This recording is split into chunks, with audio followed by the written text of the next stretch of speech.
Erythropoiesis. Erythropoiesis definition. Erythropoiesis is the process of the origin, development, and maturation of erythrocyte.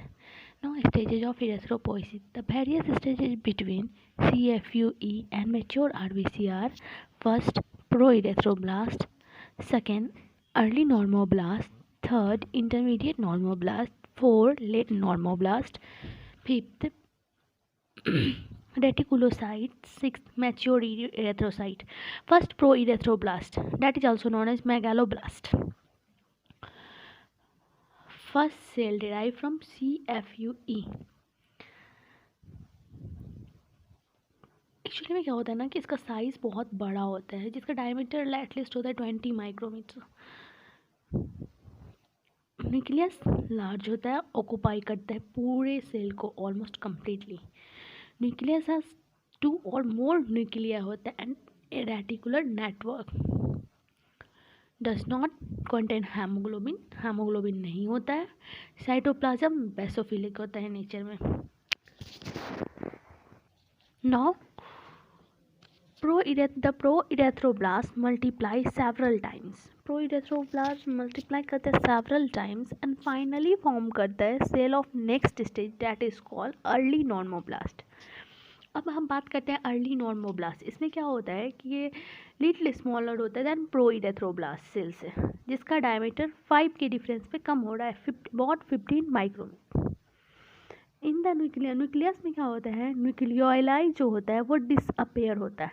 But प्रोइरेथ्रोब्लास्ट में क्या था कि nucleus के पास 2 और मोर न्यूक्लियाई था और एक रेटिकुलर नेटवर्क। यहाँ पे क्या होता है, न्यूक्लियस में न्यूक्लियोलाई डिसअपेयर हो जाता है,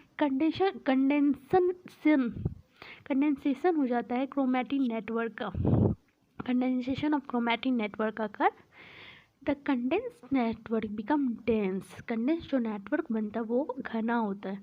साइटोप्लाज्म यहाँ भी बेसोफिलिक इन नेचर होता है, बट वहाँ भी बेसोफिलिक था, लेकिन यहाँ जो बेसोफिलिक होता है ना, इसको एक नाम दे दिया गया। So this cell is also called basophilic erythroblast. The cytoplasm is basophilic in nature, so the cell is called basophilic erythroblast.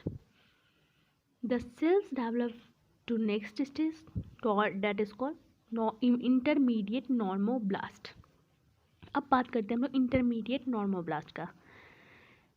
This cell is smaller, ये उससे भी ज़्यादा छोटा होता है, किससे भाई, अर्ली नॉर्मोब्लास्ट से, with A diameter of 10 to 12 micro. यहाँ भी 5 का डिफरेंस आ रहा है, वहाँ फर्स्ट में 20 था, प्रोइरेथ्रो में अर्ली में था 15 और इंटरमीडिएट में हो गया 10 to 12।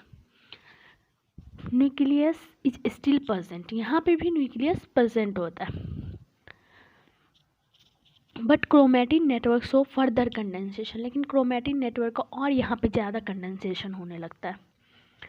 ओके उसके बाद हेमोग्लोबिन स्टार्ट अपेयर। आपने देखा था कि फर्स्ट वाले में जो है ना प्रोइरेथ्रोब्लास्ट में, वहाँ हेमोग्लोबिन नहीं होता, बट इंटरमीडिएट नॉर्मोब्लास्ट में हेमोग्लोबिन आना शुरू हो जाता है, स्टार्ट अपेयर दिखने लगता है।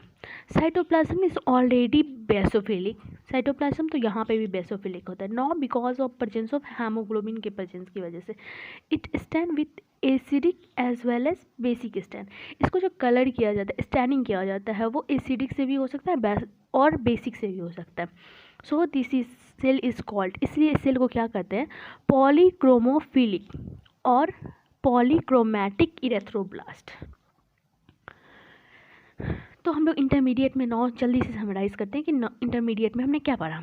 इंटरमीडिएट में पढ़ा कि अर्ली नॉर्मोब्लास्ट से इसका साइज छोटा होता है, डायमीटर होता है एटलीस्ट 10 to 12 होता है, न्यूक्लियस स्टिल प्रेजेंट होता है, but chromatin network become dense, further dense हो जाता है, मतलब कंडेंस्ड हो जाता है, sorry. Haemoglobin start appearing. Cytoplasm already basophilic होता है because of presence of haemoglobin. It stand with acidic as well as basic stand. So this cell is called polychromophilic or polychromatic erythroblast. This cell develop into next stage called late normoblast. अब ये next stage में cell जो है develop होके जाता है, उसको कहते हैं लेट नॉर्मोब्लास्ट। अब आइए हम लेट नॉर्मोब्लास्ट के बारे में जानते हैं। Diameter of cell decreases further to about 8 to 10। वहाँ 10 to 12 था, अब यहाँ पे 2 के डिफरेंस पे चल रहा है, 8 to 10 micro. Nucleus become very small with very much condense chromatin. Nucleus यहाँ और ज़्यादा छोटा हो जाता है with very much condense chromatin network. यहाँ पे और कंडेंसेशन हो जाता है क्रोमैटिन नेटवर्क का। And it is known as ink spot nucleus. ये इंक का जो स्पोर्ट होता है ना उसके जैसा लगता है ये यहाँ पे nucleus. Quantity of haemoglobin increase. अब देखिए कि क्या हुआ था, इंटरमीडिएट में अपेयर होना शुरू हुआ था, अब लेट में क्या हो रहा है ना कि क्वांटिटी हेमोग्लोबिन का बढ़ता जा रहा है।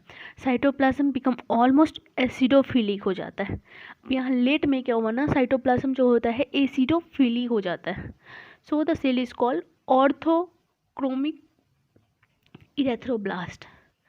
अब यहाँ पे एक बहुत बड़ा बात है कि साइटोप्लाज्म जो होता है यहाँ एसिडिक होता है, इसलिए इसको कहा जाता है orthochromic erythroblast. The cytoplasm become almost acidophilic, so the cell is now called orthochromic erythroblast. In the final stage of late normoblast, just before it passed to next stage, so now quantity of hemoglobin increased, cytoplasm became almost acidophilic, so the cell is now called orthochromic erythroblast. In final stage of late normoblast के final stage में क्या होता है, just before it passes to next stage, बस अब ये next stage के लिए जाना ही चाहता है कि उससे पहले न्यूक्लियस डिसइंटीग्रेट एंड डिसअपेयर। लीजिए न्यूक्लियस यहाँ पे डिसइंटीग्रेट होके विलुप्त हो गया। The process by which nucleus disappear is called pyknosis. अब जिस प्रोसेस से जो होता है ना न्यूक्लियस डिसअपेयर होता है उसको कहते हैं pyknosis. The final remnant is extruded from the cell.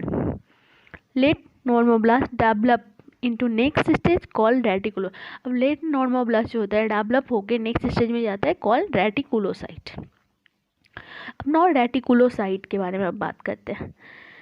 अब रेटिकुलेट को जो होता है ना नॉन एज इमेच्योर आरबीसी, इसको इमेच्योर आरबीसी कहा जाता है। स्लाइटली लार्ज होता है मैच्योर आरबीसी से, मतलब मैच्योर आरबीसी से भी ज़्यादा बड़ा होता है। स्लाइटली मतलब थोड़ा सा। Cytoplasm contain the reticular network और रेटिकुलम। साइटोप्लाज्म कंटेन करता है रेटिकुलर नेटवर्क और reticulum which is form by remnant of disintegrated organelles. वो जो डिसइंटीग्रेट हुआ था लेट नॉर्मोब्लास्ट में, उसमें जो होता है ना कि नेटवर्क और reticulum which is form remnant जो बचा हुआ था ना डिसइंटीग्रेट ऑर्गेनेल्स का, उससे जो होता है साइटोप्लाज्म रेटिकुलम नेटवर्क बनता है। Due to reticular network the cell is called reticulocyte. Reticular network की वजह से जो होता है सेल को कहा जाता है reticulocyte. The reticulum of reticulocyte stand with supra vital stain. यहाँ जो होता है रेटिकुलम जो होता है रेटिकुलोसाइट का, ये स्टेन किया जाता है, कलर किया जाता है सुप्रा वाइटल स्टेन से। इन न्यूबॉर्न बेबी, न्यूबॉर्न जो छोटा बच्चा जो जस्ट पैदा होता है, द रेटिकुलोसाइट काउंट इज, उसका रेटिकुलोसाइट काउंट होता है 2 से 6% ऑफ आरबीसी। दैट इज 2 से 6 reticulocyte are percent for every 100 RBC. 100 RBC में 2 से 6 रेटिकुलोसाइट परसेंट होता है। Number of reticulocyte decrease during the first week after birth. Number जो होता है रेटिकुलोसाइट का घटने लगता है ड्यूरिंग द फर्स्ट वीक, पहला वीक जो होता है जन्म के बाद उसमें घटने लगता है। Later reticulo count remain constant और below 1% of RBC. The number increases whenever production and release of RBC increases. Number धीरे धीरे बढ़ने लगता है जब प्रोडक्शन और रिलीज हो जाता है आरबीसी का इंक्रीज करता है। अब रेटिकुलोसाइट कैसा है भाई, रेटिकुलोसाइट इज बेसोफिलिक, ये बेसोफिलिक होता है due to presence of remnant of disintegrated Golgi apparatus, mitochondria and other organelles of cell.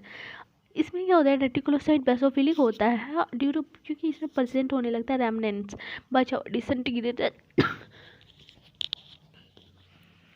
Disintegrated Golgi apparatus, mitochondria और अदर ऑर्गेनेल्स ऑफ साइटोप्लाज्म। इस स्टेज में अब सेल जो होता है इंटर करता है कैपिलरीज में थ्रू द कैपिलरी मेम्ब्रेन से from source of production by diapedesis. अब बात करेंगे हम लोग मैच्योर्ड इरेथ्रोसाइट का। The reticular network disappear and the cell become matured RBC. Reticular network कब डिसअपेयर हो जाता है और सेल हो जाता है एक mature RBC. And attain the biconcave shape, और ये अब अपने शेप में आ जाता है बाइकनकेव, जैसा कि हम लोग जानते हैं आरबीसी का शेप होता है। सेल डिक्रीज करता है साइज में टू 7.2 माइक्रोमीटर इन डायमीटर हो जाता है। सेल डिक्रीज होकर अपने साइज को गेन करते हैं 7.2 micrometre diameter. Mature RBC is with haemoglobin. Mature RBC में हेमोग्लोबिन तो होगा ही, बट न्यूक्लियस नहीं होगा। It requires 7 days for development. इसको ज़रूरत होता है 7 दिन डेवलपमेंट के लिए। And maturation of RBC for proerythroblast. ये टोटल में जो होता है ना, हमें 7 दिन लगता है। It require 5 days up to stage of reticulocyte.